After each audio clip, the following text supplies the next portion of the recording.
皆様の絶望と悲しみと怒りと嫉妬と苦しみと恐怖と不安とやるせない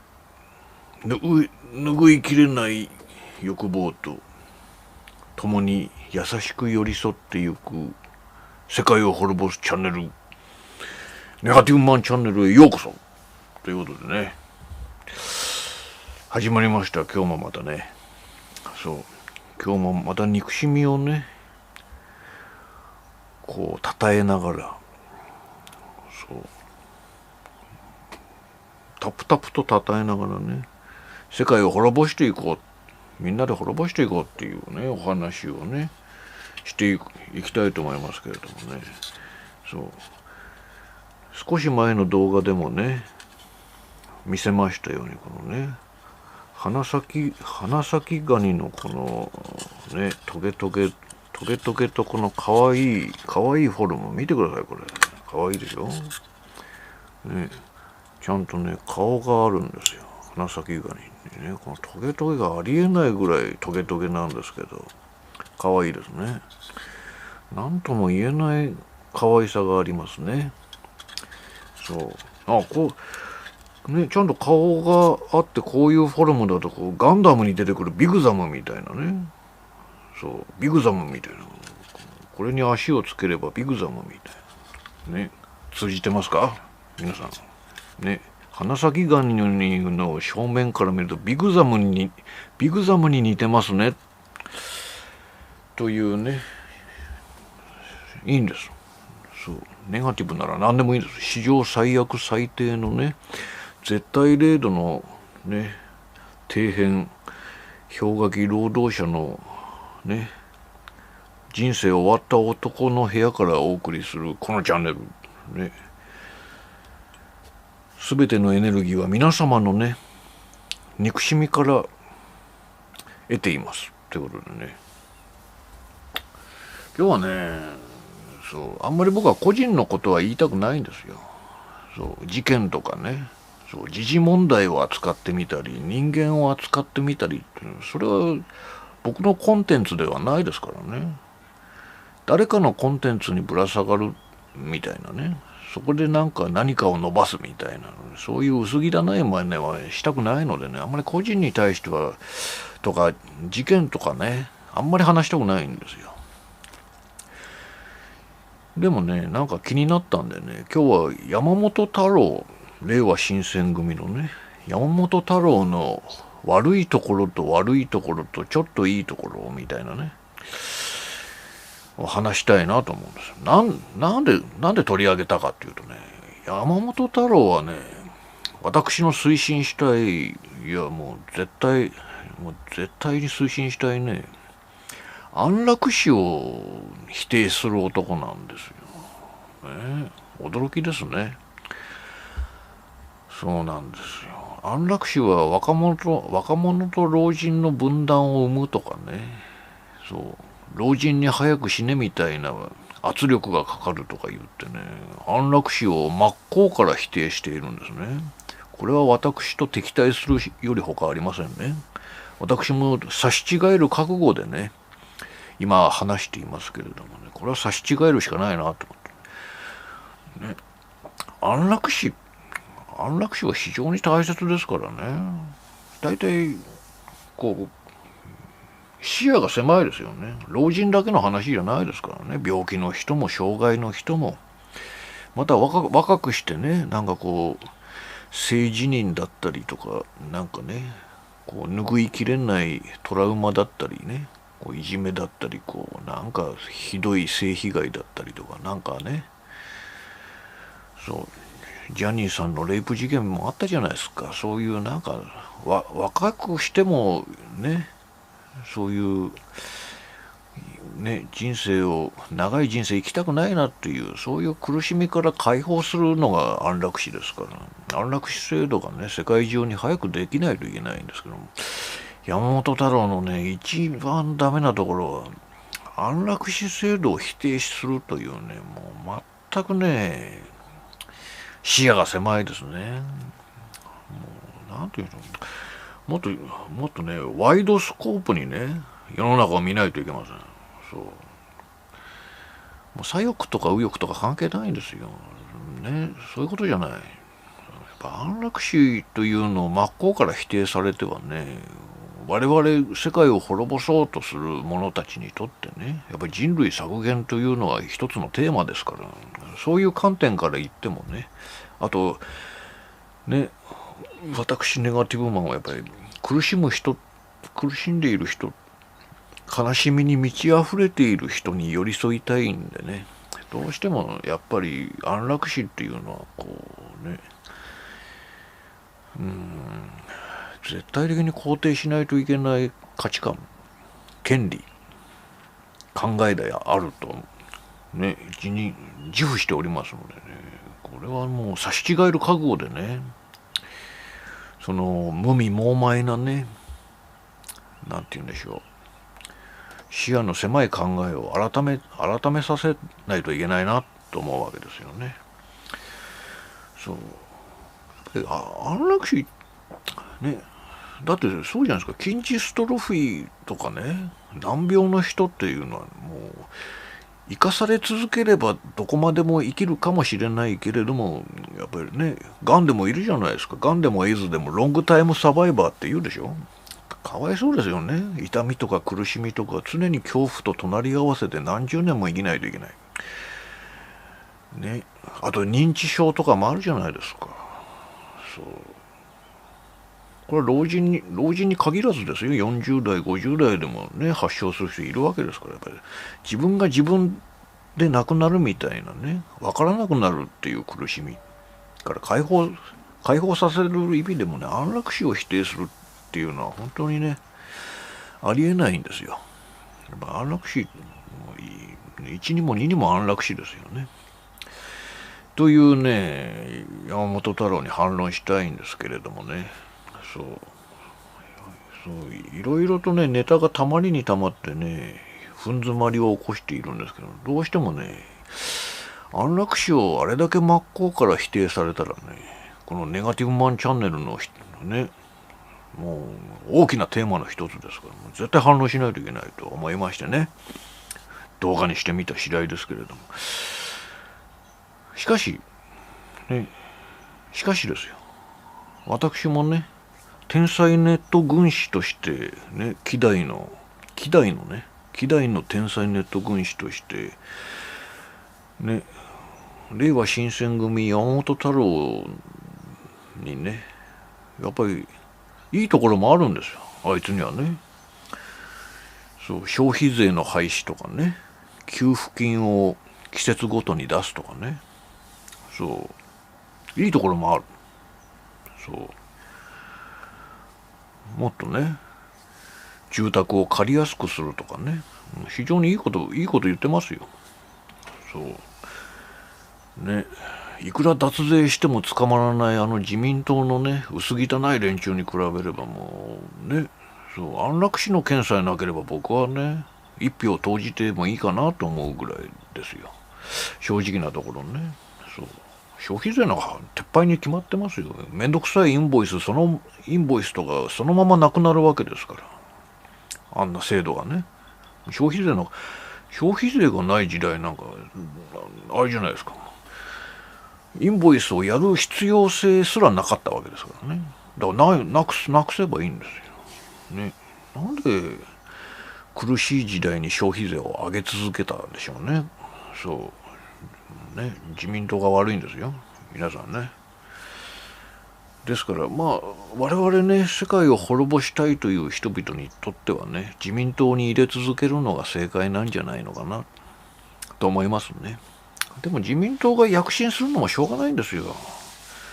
日本は独立国家じゃないんですね。そう常にね、アメリカか中国とか大国の隷属国家なんですね。二次大戦に負けた時にもう決まってる運命なんですよ。それを覆せなかった戦後80年っていうのがね、総括だと思います。日本のね話してきたんですけど、いやもう一つね、最近話題になったことで、ガザのパレスチナ難民のね、事務局に、パレスチナ難民基金の事務局に、なんて言うんでしょう、令和新選組はね、100万円寄付したという話がね、ネットで叩かれててね、税金をね、テロリスト集団に渡すのかみたいなね。まあ話の筋としては、日本政府がね、支援してきた、なんて言うんでしょう、パレスチナのガザの難民区域における難民たちを支援する基金みたいなお金の支出をストップしたんですね。アメリカに習えとかね、イスラエル、ユダヤに習えでね。それはまあいいんですけど、僕が言いたいのは、やっぱり天才ネット軍師としてはね、やっぱり令和新選組はよくやったと思うんですよ。ね。よくやったなと思う。そう。ロシアに対する態度もそうですけれどもね。そう。あれも令和新選組めちゃめちゃ叩かれてましたけど、僕はあれでいいと思うんですよ。いいと思うんです。やっぱりね、天才ネット軍師として言わせていただけると、やっぱりいろんなチャンネルの道を閉ざしてはいけないんですね。外交っていうのは、そうね、孫子の兵法をそらんじるね、私ネガティブマンとしてはね、やっぱり外交が肝なんですよ。戦争というのは最終手段なんですね。で、もちろんね、そう、軍備は増強というか最新というかね、常に強力な兵器を常にね、持ち続けて、また蓄えて、兵隊もしっかりとね、蓄えて、もう日本なんか兵隊なんかろくなもんじゃないですよ。もう食料自給率が 40% 下回ってますからね、非常に良くない国ですね、この国はね。まあそういうのもありますけど、そうなんですよ。やっぱりね、必要なんですよ。外交っていうのはね、やっぱりこう、一つの意思で、こう、全ての道を閉ざしてはいけないんですね。与党としての、政権与党としては敵対してもね、野党だとか、まあ個人でもいいですよ。そう。ね、後々その敵と見られるような国や敵対する国だったりとかね、見捨てる国だったりっていうのが、いつ大国になったり、いつ経済的な復興を遂げてね、またはいつ資源が出るかもわからないじゃないですか。そういう時のためにチャンネルを残しておくんですよ。道を残しておくんですよ。ちょっとした隙間を残しておくんですよ。それが外交です。ね。遠交近交って言うじゃないですか。そうなんですよ。だからね、ロシアのね、ロシアを擁護してもいいし、パレスチナに寄付をしてもいいんですよ。後々ね、日本が困り果てる時だってあるでしょ。なんかね、人質を思いっきり取られちゃったりとか、あれですよね、他の国に攻められた時にね、その国のかつて敵対していたパレスチナに大量のね、石油が出るかもしれない。海洋資源とかね、なんでそうね、こう希少なアイテムがドロップするかもしれないじゃないですか。そうした時に困り果てた時にひょっとすると助けてくれるかもしれないね。いざね、台湾情勢があれしてアメリカと共に戦ってもね、情勢が悪くなった時にですよ、ロシアとのパイプが生きていればね、中国を牽制してもらえるかもしれないね、講和停戦に持っていけるきっかけを作ってくれるかもしれないじゃないですか。作詞ね、ネット軍師たるものをね、やっぱりいろんなところに道を作って、いろんな危機に備えておくというのがね、正しいことだと思います。そのためにもね、やっぱり陰でね、ロシアと手を結んだりとかね、ガザの人々にこうしっかりと恩を売っていく、日本は見捨ててないよっていうポーズをね、裏でしておくっていうのは大切ですから。そう。そもそも政権与党が今も、未来永劫政権与党なわけがないわけですからね。時代は変化していくんですよ。ね、児玉源太郎が言ったようにね、そうね、軍事の専門家の君たちはね、確かに昨日までの専門家かもしれないけれども、今日明日に起こる戦争という生き物のね、専門家ではないのだとね、激怒したようにですね、わからないんですよ。ね、明日にはまた新兵器が生まれるかもしれない。明後日にはまたね、戦況が刻々と移り変わっていくわけですから、わからないわけですからね。だからそういうパイプを残しておく。それがパイプ役、それが共産党であれね。うんちみたいなね、NHK 党であれ、別に関係ないんですよ。それが令和新選組であれね。どんなにアホだなと思っててもね、やっぱりそのパイプを残しておくってことがね、非常にね、重要ですから。そういった意味ではね、山本太郎はそこはいいと思うんですけれどもね。ただ安楽死の反対においてはね、激しく糾弾してね、私もね、差し違えていかないといけないな、ね、その狭い考え方をね、正していかないといけないな、そう思います。でもパイプを残そう、ね、それが左翼的な動きかっていうと、それはね、頭の浅い、なんて言うんでしょうね。本当に国粋、僕はね、日本国も滅ぼすし、世界も滅ぼしますけれども、本当に国のことを思っているのならば、または戦略戦術的にね、大戦略、大構想って望むのならばね、やっぱりいろいろな国とのパイプっていうのが必要なんですよ。残しておくべきなんですね。それを駆使してね、本当の富国強兵をなすのがね、あれじゃないですか、愛国者じゃないですか、右翼の皆さんね。山本太郎が左翼的だとか言いますけれどもね、そういうことで叩いてる連中の方がよっぽど、なんて言うんでしょうね、見えてないですね。先が見えてない。ネット軍師にはそれがね、手に取るように分かりますから、山本太郎が安楽死を否定する嫌な男だとしても、僕はそこのね、パイプを残してしっかり外交っていうものを気にかけていくその姿勢は、激しく同意して評価したいと思います。ということをね、気になったんでね、言ってみました。でも最終的にはね、明日にも今日にも世界が滅んでくれたらいいなと思ってます。あとね、一つ皆様にね、ちょっとした報告がありますけど、あれですよ、ね、私のチャンネル初めてね、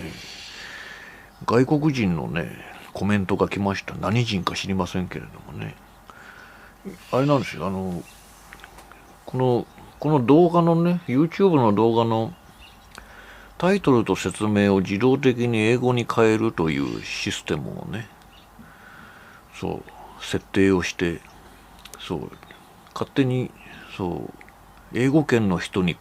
伝わるようにね、自動翻訳が表示されるように設定してみたんですよ。ここ5、6本。そしたらね、やっぱり英語圏のね、世界を滅ぼしたい人がね、やっぱ気になって、英語の題名で彼らが見るときには英語の題名で出ますからね。見てくれてコメントをくれました。千里の道も一歩から、ね、ついに世界的な規模でね、英語圏の人にも見られ、一人がコメントするっていうことはその100倍は見てるんじゃないのかなというね、妄想がはかどるのでね、これはいいニュースだなと思って、世界にこのね、世界を滅ぼすネガティブマンチャンネル、ネガティブマンが唱える世界を滅ぼすチャンネルがね、これ浸透してきた。確実にね、確実に